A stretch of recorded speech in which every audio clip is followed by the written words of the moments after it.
வசனமா எழுதலாம் அவன் கதை, அதுக்கெல்லாம் மேல எதிரியா அனுப்புனா சிரிக்கிறான் பழகிட்டான் போல. ஒன் லாஸ்ட் சாங் அப்படிங்கிறப்போ உங்களுக்கு எவ்வளோ ஃபீலிங்காக இருந்துச்சு? ஓகே, இனிமேல் வந்து விஜய் சாருக்கு வந்து நம்ம லிரிக்ஸ் எழுத முடியாதுங்கிறப்போ ஒரு ஒரு சின்ன ஃபீலிங் இருந்துச்சா உங்களுக்கு? ஒரு டிலே இருந்தது என் சைட்லேருந்து. என்னாச்சு அப்படின்னு கேட்கும்போது எனக்கே யோசிச்சு பார்க்கும்போது, கடைசி பாட்டு அதனால தான் நம்ம தயங்கிட்டே இருக்கோம் மாதிரி எழுத இன்னும் உள்ளே போகாமன்ட்டு. அப்புறம் நான் சார் கால் பண்ணேன். சார் இப்படி இருந்ததே இல்லை, ஒரு மாதிரி ஃபீலிங்காக இருக்குது அப்படின்னு சொல்லிட்டு பேசும்போது ரொம்ப எமோஷனல் ஆகிடுச்சு. இந்த ஐடியா எப்படி உங்களுக்கு வந்துச்சு? செல்லமகளில் என் நெஞ்சில் குடியிருக்கும் அப்படின்னு சொல்லி மக்களுக்காக வந்து ஒன்று பாடும்போது அது எப்படி உங்களுக்கு தோணுச்சு? ஓகே, லாஸ்ட் சாங் எழுதிடுவோம் அப்படி மாதிரி சொன்னீங்க. விக்னேஷ் சிவன் அவர்கள் வந்து அனிருத் ஸ்டூடியோவுக்கு அவரோட படம் வேலை எல்ஐகேன்னு நினைக்கிறேன், அது சம்மந்தமாக போயிருந்திருக்காரு. எழுதும்போது அந்த ரெண்டு லைன் ரொம்ப நல்லா இருந்ததுனால நாங்கள் ரீட்டைன் பண்ணோம். ஸோ எந்த நெஞ்சில் குடியிருக்கும்ன்ற வரி வந்து விக்னேஷ் சிவன் அவர்களோட. அந்த வசனமாக எழுதலாம் அவன் கதை அதுக்கெல்லாம் மேலே எதிரியாக அனுப்புனா சிரிக்கிறான் பழகிட்டான் போல அப்படிங்கிறது, அது எப்படி எழுதுனீங்க? எதிரியாக அனுப்புனா சிரிக்கிறான் பழகிட்டான் போல அப்படிங்கிறது ரொம்ப வருஷமாக இதை பார்த்துக்கிட்டே இருக்காரு, அவர் பழகியும் வந்துட்டார். இதை அவரை பற்றி எது எழுதினாலும் மேலே மேலே அவர் போயிட்டே இருக்கார்ல, அதையும் தாண்டின்னு ஒரு. அப்புறம் உங்களுக்கு எவ்வளோ கஷ்டமாக இருந்துச்சு அந்த மூவி லீக் ஆனக்கப்போ?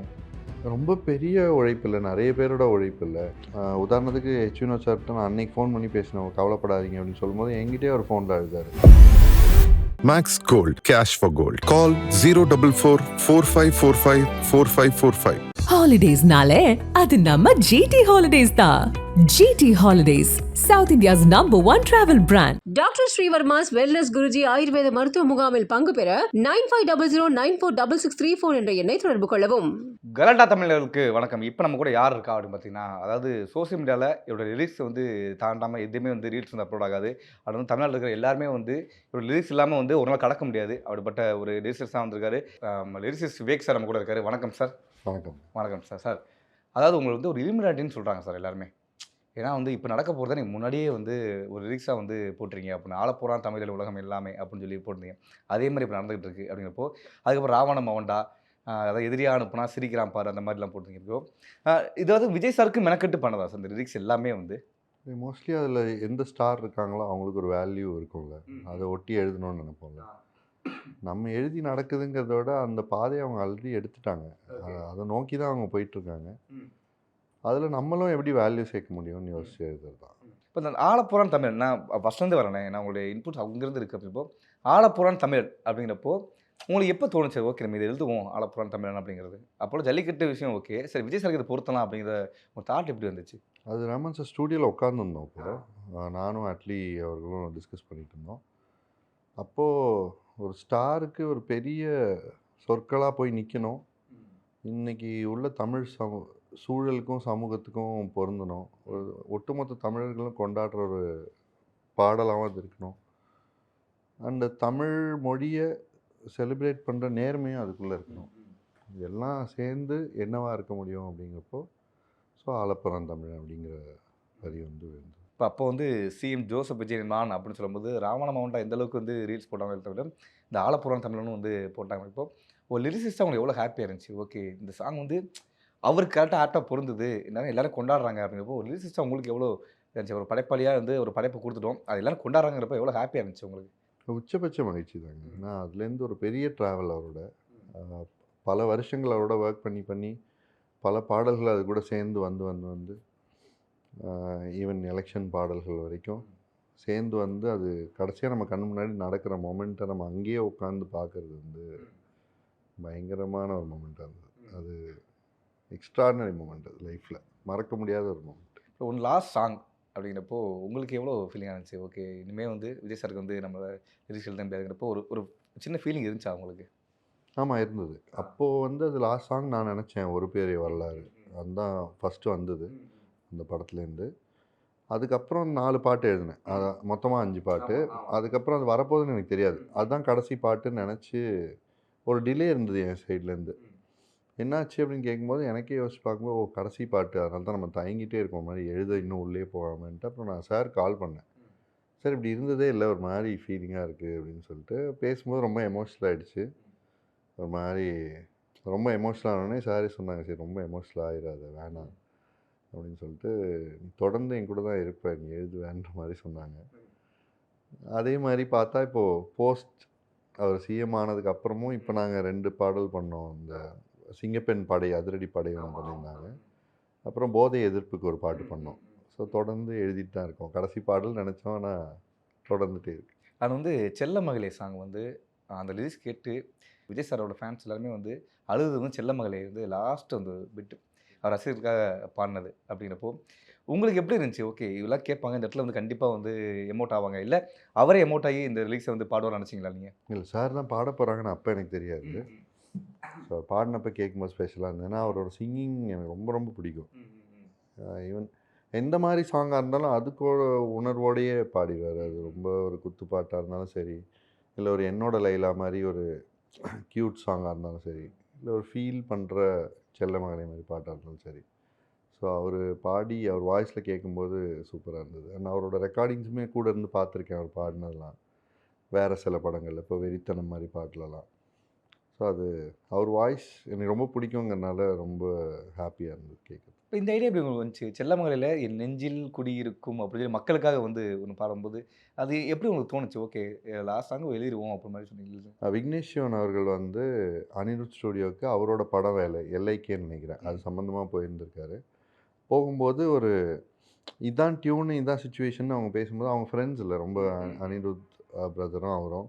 அப்போ சும்மா அவங்க பாட்டுக்கு ஜாம் பண்ணிகிட்டு இருக்கும்போது சைடில் இந்த பாட்டு ஓடிட்டு இருந்தப்போ அவர் ஒரு 2 லைன் சொல்லியிருக்காரு அதில். அதை வந்து அவங்க இன்க்ளூட் பண்ணாங்க. இன்க்ளூட் பண்ணப்புறம் அப்புறம் அந்த பாட்டு வந்து அவர் வேலையை முடிச்சுட்டு கிளம்புனதுக்கப்புறம் அந்த பாட்டு எனக்கு வந்தது எழுதுறதுக்கு. அது டம்மி லைன்ஸ் அதில் உள்ளே வச்சுருந்தாங்க. அப்புறம் நான் அந்த ஃபுல் பாட்டை எழுதினேன். அதை எழுதும்போது அந்த 2 லைன் ரொம்ப நல்லா இருந்ததுனால நாங்கள் ரீட்டைன் பண்ணோம். ஸோ எந்த நெஞ்சில் குடியிருக்கும்ன்ற வரி வந்து விக்னேஷ் சிவன் அவர்களோடது. Super sir. ஆனால் வந்து நான் லிரிக்ஸ் வந்து சில லிரிக்ஸ்லாம் வச்சுருக்கேன், அதை பற்றி உங்களை கேட்குறேன். அது எப்படி அமைஞ்சிச்சு அப்படிங்கிறது நீங்கள் அந்த கதையை சொன்னீங்கன்னா நல்லாயிருக்கும் சார். உன் பேரை கேட்டால் உடல் உறைஞ்சே போகும், விழி திரையில் பார்த்தா மனம் கரைஞ்சே போகும் அப்படிங்கிற லிரிக்ஸ் எப்படி சார் வந்து தோணுச்சு உங்களுக்கு? அது இப்போது அதான் அது கடைசி பாட்டாக இருக்கும்னு நினச்சேன் நான் அதை எழுதும்போது. ஸோ சாருக்கு ஒரு கடைசி பாட்டு எழுதும்போது அவர் இவ்வளோ வருஷம் திரையுலகத்துக்கு தமிழ் மக்களுக்கு எவ்வளோ என்டர்டெயின்மெண்ட் கொடுத்துருக்காரு. அவருக்கு ஒரு சின்ன நன்றி சொல்கிற பாட்டாகவும் அது இருந்தால் நல்லாயிருக்குமோன்னு தோணுச்சு. ஃபேன்ஸ் என்ன மாதிரி பர்ஸ்பெக்டிவில் அவரை பார்க்குறாங்க அப்படின்றதுக்கு. ஸோ அதான் உன் பேரை கேட்டால் உடல் உறைஞ்சே போகும், விழித்திரையில் பார்த்தா, விழித்திரையில் உன்னை பார்த்தாங்கிறது கதைக்கு இருக்கும். ஆனால் ஆடியன்ஸ் ஃபேன்ஸ் பர்ஸ்பெக்டிவ்லேருந்து பார்த்தா விழித்திரையில் பார்த்தா மனம் கரைஞ்சே போகும். உன்னை ஸ்க்ரீனில் பார்க்கும்போது எங்கள் மனசு கரைஞ்சி போச்சு, ஆனால் இனிமேல் அதெல்லாம் கிடைக்காதோ அப்படின்ற ஏக்கத்தோட ஃபேன்ஸ் சொல்கிறதாகவும், கதைக்குள்ளே ஸ்டில் அது நேர்மையாக இருக்கிற மாதிரியும் பண்ணோம். அது அவர் சொல்லி அவங்க ஃபேன்ஸ் எல்லாம் சொல்லிகிட்டே வர்ற ஒரு மொமெண்ட்டில் தான் அவர் திரும்ப பதில் சொல்லுவார். உனக்கே ஒரு யுத்தம் இனியே உயிரே உடல் ரத்த துளியேன்னு.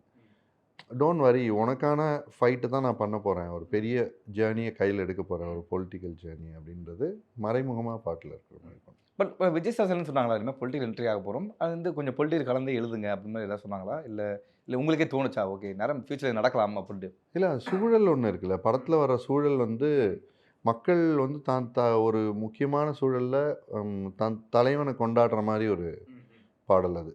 தங்களுக்காக நல்லது பண்ண ஒருத்தனை கொண்டாடுற ஒரு பாட்டு. ஸோ இது ரெண்டையும் கம்பைன் பண்ணி எழுத முடியுன்றலாம். சார் அந்த மாதிரி சொன்னதே இல்லை.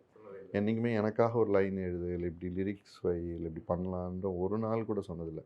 10 வருஷம் எவ்வளோ படங்கள் பண்ணிட்டோம், ஒரு நாள் கூட இப்படி பேசினதில்லை. Super sir. அது வந்து இப்போ நான் சொல்ல போகிற லிரிக்ஸ் வந்து சோஷியல் மீடியாவில் இது கடக்காமல் வந்து ஒரு 10 ரீல்ஸ் பார்த்தா அதில் வந்து ஒரு 8 ரீல்ஸாவது இந்த லிரிக்ஸ் இருக்கும். அந்த வசனமாக எழுதலாம், அவன் கதை அதுக்கெல்லாம் மேலே, எதிரியாக அனுப்புனா சிரிக்கிறான் பழகிட்டான் போல அப்படிங்கிறது இப்பயும் வந்து நீங்கள் ரீல்ஸ் வந்து பார்த்தா ஒரு 8 ரீல்ஸில் வந்து ஒரு 5 ரீல்ஸாக வந்துடும். அப்படிங்கிறப்போ அது எப்படி எழுதுனீங்க? எதிரியாக அனுப்புனா சிரிக்கிறான் பழகிட்டான் போல அப்படிங்கிறது. அவர் கூடவே ட்ராவல் பண்ணி எங்களுக்கே கிட்டத்தட்ட அது பழகிடுச்சு. ஒரு படத்தில் இப்போ மெர்சல் ஆரம்பித்து ஒரு படமாக பிரச்சனை வந்துகிட்டே இருக்கும்ல, ஏதாவது ஒன்று தடுக்கிறதுக்கு நடந்துகிட்டே இருக்கும். அதை தாண்டி தாண்டி தாண்டி வரும்போது அவர் அதை எவ்வளோ கிரேஸ்ஃபுல்லாக ஹேண்டில் பண்ணுறாருன்னு நாங்கள் கூட இருந்து பார்த்துருக்கோம். அதுக்காக பதட்டப்படாமல். இப்போ ஹெச் வினோத் அவர்கள் கூட இன்டர்வியூலாம் சொல்லியிருந்தாங்க, நான் அழுதுட்டு இருந்தேன், இந்த படம் நடக்கலை, சென்சார்லேருந்து வெளில வரலங்கும்போது நான் அவர் கூலாக இருந்தார் அப்படின்ட்டு. ஸோ பிக்கெஸ்ட் ஆஃப் மொமெண்ட்ஸ்லாம் கூட அவர் அவ்வளோ கூலாகவே இருந்து நான் பார்த்துருக்கேன். உதாரணத்துக்கு அவர் சிஎம் ஆன மொமெண்ட்டில் 5 ரவுண்ட் ஆஃப் கவுண்டிங் முடிஞ்சிருக்கு. அப்போ நான் ஃபோன் பண்ணேன், ரொம்ப தயங்கி தான் பண்ணேன், அவர் என்ன ஸ்பேஸில் இருப்பாருன்னு தெரியல. ஏன்னா நான் அந்த மகிழ்ச்சியை கட்டுப்படுத்தி வைக்க முடியல. ஃபோன் பண்ணப்போ விவேக் அப்படின்னாரு. அதான் அவரோட உச்சபட்ச மகிழ்ச்சி அந்த என்டையர் சிஎம்மான ஒரு விஷயத்துக்கு. ஆனால் அந்த மொமெண்ட் வந்து ரொம்ப மறக்க முடியாத மொமெண்ட்டாக லைஃப்பில் இருந்தது. அப்படி ஒருத்தர் அது புகழோ இல்லை பதவியோ இல்லை தடைகளோ எதுவாக இருந்தாலும் அப்படியே நின்று கடந்து போகிற ஒரு விஷயம் இருக்குல்ல, அது வந்து எனக்கு ரொம்ப பிடிக்கும், அட்மையர் பண்ணியிருக்கேன். அதுதான் வரிகளாக மாறி இருக்கு. எதிரியாக நீ அனுப்பிட்டே இருந்தாலும் ரொம்ப வருஷமாக இதை பார்த்துக்கிட்டே இருக்காரு. அவர் பழகியும் வந்துட்டார் இதை அப்படின்றது தான் அவர் கதை. அவரை பற்றி எது எழுதினாலும் மேலே மேலே அவர் போயிட்டே இருக்கார்ல, அதையும் தாண்டின்னு ஒரு அவரோட லிமிட்ஸை வந்து அவரே ப்ரீச் பண்ணிகிட்டே இருக்கார்ல. ஸோ அதுதான் அந்த வரி. பட் எந்த மூமெண்ட் உங்களுக்கு தோணுச்சு வந்து இப்போ என்ன இப்படி போட்டு அடிக்கிறாங்கிறப்போ ஸ்ட்ராங்காக எப்படி இந்த மேன் இருக்காரு அப்படின்னப்போ உங்களுக்கு எந்த மூமெண்ட் தோணுச்சு? ஏன்னா இந்த லிரிக்ஸ் வந்து சும்மா வந்திருக்காது, ஏதாவது ஒரு இன்சிடென்ட் உங்களுக்கு டக்குன்னு ஞாபகம் வந்திருக்கும். இப்போ எந்த இன்சிடென்ட் உங்களுக்கு தோணுச்சு எதிரியாக அனுப்புனா சிரிக்கிறான பழகிட்டான் போல அப்படிங்கிறது? ஸ்பெசிஃபிக் மொமெண்ட் இல்லை, ஓவராலாகவே அவருக்கு எதிர்ப்பு எப்போவுமே எல்லா இடத்துலையுமே இருந்திருக்குல்ல. அந்த அவர் ஜிஎஸ்டி பற்றி பேசி அந்த ஒரு பெரிய இஷ்யூ நடந்தது. அந்த மொமெண்ட்லேருந்து எவ்ரி சிங்கிள் ஃபில்ம் ஒரு பெரிய பிரச்சனையை தாண்டி தான் வந்திருக்கு. நான் அப்போ கேட்டுட்டு இருந்தேன் அவர்கிட்ட, சரி எப்படி சார் இதுக்கப்புறம் நீங்கள் படம் நடிப்பீங்களான்னு நான் முன்னாடி அவர்கிட்ட ஒரு தடவை கேட்டப்போ, இல்லை இதுக்கு மேலே பண்ண மாட்டேன், நான் ரொம்ப சின்சியராக ஃபுல் ஃப்ளெஜ்டாக இதில் இறங்கலான்னு இருக்கேன் அப்படின்னாரு. அப்போ இன்னொரு விஷயமும் சொன்னார், பிகாஸ் நம்ம ஒரு விஷயத்துக்குள்ளே போகிறோன்னா அதுக்குன்னு ஒரு ரெஸ்பெக்ட் இருக்குல்ல. ஸோ இதுக்குள்ளேயும் அதுக்குள்ளேயும் இல்லாமல் அதை ரெஸ்பெக்ட் பண்ணி போகணுன்றதும் அவர் மனசில் இருந்தது. அதே சமயம் தன்னை நம்பி வரப்போகிற ப்ரொடியூசர்ஸுக்கு திரும்ப அடுத்த ஒரு சிக்கல் வரக்கூடாது. பொலிட்டிக்கல் ஜேர்னி எடுக்கும்போது நிறைய சிக்கல்கள் இருக்கும், அதுவும் வேணாம் அப்படின்றதும் இருந்தது. ஸோ இதெல்லாம் கூட பயணிக்கும் போது எங்களுக்குள்ளேயும் வந்துடும்ல, அதோட வெளிப்பாடு தான் அது. அப்புறம் உங்களுக்கு எவ்வளோ கஷ்டமாக சார் இருந்துச்சு அந்த மூவி லீக் ஆனக்கப்போ? ரொம்ப பெரிய உழைப்பு இல்லை, நிறைய பேரோட உழைப்பு இல்லை. அது விஷுவலாக பார்க்கணும்னு ஆசைப்பட்டிருப்பீங்க, லிரிக்ஸ் வந்து விஷுவலாக தியேட்டரில் வரணும், ஏன்னா ரசிகர்கள் கொண்டாட்டம் தான் அதை எழுதிருப்பீங்க, ஃபயராக எழுதிருப்பீங்க. இப்போ எல்லோரும் ஃபோனில் பார்த்துட்டு இருக்காங்க அப்படின்னப்போ உங்களுக்கு தோணிருக்கும்ல, ஏன் இதெல்லாம் பண்ணுறீங்கன்னு தான் தோணிருக்கும்ல, என்ன நடந்துச்சு அப்போ உங்களுக்கு? இல்லை, எனக்கு தனிப்பட்ட விதத்தில் பாதிப்புன்றதோட ஒரு என்டையர் டீம் இதுக்கு ஒர்க் பண்ணியிருக்காங்க. அவங்க எவ்வளோ ஆசைப்பட்டிருப்பாங்க, ஒரு சின்ன சின்ன விஷுவலுக்கும் பார்த்து பார்த்து உழைச்சிருப்பாங்க. லிரிக்ஸ் வந்து நம்ம மக்களுக்கு போகணுன்னு தான் எழுதுறோம், அது எப்படியாவது போய் சேர்ந்துடும். ஆனால் அவங்களுக்காக நான் ரொம்ப வருத்தப்பட்டேன். உதாரணத்துக்கு வினோத் சார்கிட்ட நான் அன்னைக்கு ஃபோன் பண்ணி பேசினேன், கவலைப்படாதீங்க அப்படின்னு சொல்லும்போது என்கிட்டயே அவர் ஃபோனில் எழுதார். அப்படி அவரை பார்த்து நான் தீரன்லேருந்து அவரோட வேலை செஞ்சுருக்கேன், ஆனால் அப்படி அவர் உடஞ்சி நான் பார்த்தேன். ரொம்ப ஸ்ட்ராங்கான பர்சன் கூட. அப்போது இது எவ்வளோ தூரம் பாதிக்குது அவங்கள, ஏன் இந்த சென்சிபிலிட்டி இல்லாமல் இதெல்லாம் நடக்குதுன்ற ஃபீலிங் இருந்திருக்கு. ஆனால் அதை தாண்டி நான் பார்க்கல படத்தை, அதே மாதிரி நிறைய பேர் பார்த்துருக்க மாட்டாங்கன்னு ஒரு ஓரமாக ஒரு நப்பாசை, ஒரு நம்பிக்கை அதுவும் இருந்தது ஓரமாக. அந்த வார்த்தை எப்படி சொல்றீங்க? ராவண மவண்டா அப்படின்னு எப்படி சார் அதை பிடிச்சிங்க? எப்போ எங்கே ஆரம்பிச்சிங்க ராவண மவண்டான்னு? ஏன்னா எழுதும்போது முதல் வார்த்தை ராவண மவண்டா அப்படின்னப்போ அது எப்படி என்ன தோணுச்சு உங்களுக்கு எழுதலாம்னு சொல்லி? இல்லைங்க, ஒரு பவர்ஃபுல்லான மீனிங் ஒன்று வரணும், ஒரு பெரிய ஹீரோக்கான கரெக்டான எலிவேஷன் ட்ராக்காக அது இருக்கணும். அதே சமயம் தமிழோட உச்சரிப்புலேருந்து நல்ல ஒலி இருக்கும்ல, அந்த ஒரு ஆக்ரோஷம் இல்லாமல் ஆனாலும் சக்தி வாய்ந்த ஒலி இருக்கும்ல, அந்த ஒலியை தேடும்போது வந்தது தான் அது. பொதுவாக வந்து வல்லின சொற்கள், ஓரளவுக்கு இடையின சொற்கள், இதெல்லாம் வந்து நல்ல இடையில ஒலிகள், இதெல்லாம் வந்து நல்ல சக்தியை கொடுக்கும், ஒரு பாட்டுக்கு வலிமை சேர்க்கும். ஸோ அப்படி தான் இந்த ரா அப்படின்னு சொல்லும்போது இந்த பவர் இருக்குல்ல, அதில் ஆரம்பிக்கும் போதே ஒரு பவர் இருக்குல்ல. இப்போ வேறு இதே வான்னு அந்த இடத்த ஆரம்பித்தா ஒரு சாஃப்ட்னஸ் இருக்குல்ல, ஆனால் ரான்னு ஆரம்பிக்கும்போது ஒரு பவர் தெரியுதுல்ல அதில், அதனால் சூஸ் பண்ணுறது. ஃபஸ்ட்டு எந்த வார்த்தைலாம் வச்சுருந்தீங்க, இதெல்லாம் மாற்றுனீங்க? அதில் எதுவுமே மாற்றலை. இல்லை, அந்த ஆல்பம்லேயே பெருசாக எதுவும் மாற்றலை, அப்படியே இருந்தது தான் அது. இப்போ இந்த கமர்ஷியல் பாட்டு எடுக்க போகிறோம், அதாவது எழுத போகிறோம் அப்படின்னப்போ சில சிக்கல்கள் இருக்குது. ஏன்னா அரசியல் ரொம்ப டச் பண்ணக்கூடாது, ஆனால் மேற்போக்கில் வந்து தெரியப்படுத்தணும் அப்படிங்கிறது. அதுக்கு நீங்கள் என்னெல்லாம் மெனக்கெட்டீங்க சார்? ஏன்னா நிறைய இது ஓப்பனாக பேச முடியாது, பட் இதெல்லாம் சொல்லணும் அப்படின்னப்போ என்னெல்லாம் பார்த்தீங்க, என்னென்ன அரசியல்லாம் தெரிஞ்சுக்கிட்டீங்க சார்? இல்லை, இன்டென்ஷனாகவே எனக்கு எப்போவுமே அப்படி இருந்ததில்லை. ஒருத்தவங்களுக்காக எழுதும்போது இன்னொருத்தவங்களை தாக்கி அதை எழுதணுங்கிற எண்ணமே எனக்கு இருந்ததில்லைங்கனால அது எனக்கு பெரிய அதுக்கான தனி உழைப்பு தேவைப்படலை. இன்டென்ஷன் இருக்கும்போது நம்ம டெலிபரேட்டாக ஒன்று எடுத்துகிட்டு போவோம், ஐயோ இது ரொம்ப தெரிஞ்சிருமோ அப்படின்னு மறைப்போம். எண்ணமே அங்கே இல்லைங்கிறதுனால எனக்கு ஹானஸ்ட்டாக அவங்க என்ன மீன் பண்ணுறாங்க, ஐ மீன் விஜய் சாருங்கிறவர் யார், அவரோட பிம்பம் என்ன, அது நியாயமாக நேர்மையாக என்ன நம்ம சொல்லணும் அப்படிங்கிறது மட்டும்தான் அதுக்குள்ளே இருந்ததுனால அந்த சைடு ரொம்ப நான் தேவைப்படலை. விஜய் சார் பாடல்களே நீங்கள் எழுதின பாடலில் உங்களுக்கு பிடிச்ச லைன் என்ன சொல்லுங்கள் சார்? பிடிச்ச வரிகள். இந்த வரி வந்து எனக்கே ரொம்ப பிடிக்கும் அப்படின்னு என்ன சொல்லுங்கள்? அவரோட எலிவேஷன் ட்ராக்ல அப்படின்னா ஆலப்புறான் தமிழ்ங்கிறது வந்து ரொம்ப அவளுக்கு நான் எழுதின முதல் 2 சொற்கள் அதுதான். அது இன்னைக்கு நடந்துருச்சுன்னு நிறைய பேர் சொல்லும்போது மகிழ்ச்சியாக இருக்குது. அது சொல்லலாம். அவரோட படங்களில் வந்த பாடல்னா எனக்கு மாதரேன்னு ஒரு பாட்டு, சிங்கப்பெண்ணே இல்லை, மாதரேன்னு ஒரு தனி பாடல் இருக்குது பிகில்ல. அதோட வரிகள் ரொம்ப பிடிக்கும். மார்பகம் போல என் மனதுக்கு ஒரு உருவம் இருந்திருந்தால் ஆணினம் பார்த்திடும் அதையும் அப்படின்னு சொல்லியிருக்கோம். ஒரு பெண் வந்து உடம்பாக மட்டுமே எங்களை பார்க்குறீங்களே அப்படின்னு சொல்கிறது. நதிகளின் பெயர்களிலே வாழ விடும் கூட்டத்திலே அப்படின்னு வரும். நதியோட பேரில் மட்டும் எங்களை வச்சிடறாங்க, காவேரினோ இல்லை கங்கைனோ. ஆனால் ரியல் லைஃப்பில் மரியாதை எங்கே இருக்குது அப்படின்னு ஒரு விரக்தியில் கேட்குற மாதிரி பாடல் இருக்கும். அது பிடிக்கும். சாருக்கான லைன்ஸ் அப்படின்னா நிறைய இருக்குது. பழைய எதிரிகள் என் ரசிகர் படையிலே அப்படின்ற வரியாக இருக்கலாம். ரொம்ப நிறைய அவருக்கு எழுதிட்டதுனால இப்போ டக்குன்னு ஞாபகம் இல்லை. திரை தீப்பிடிக்குமே இருக்கலாம், திரை தீப்பிடிக்கும் அப்படின்றது. ஸோ அவர் வந்தால் ஸ்க்ரீன் வந்து ஆன் ஃபயரில் அதை மிஸ் பண்ணுவோன்ற ஒரு ஃபீலிங் இருக்குது.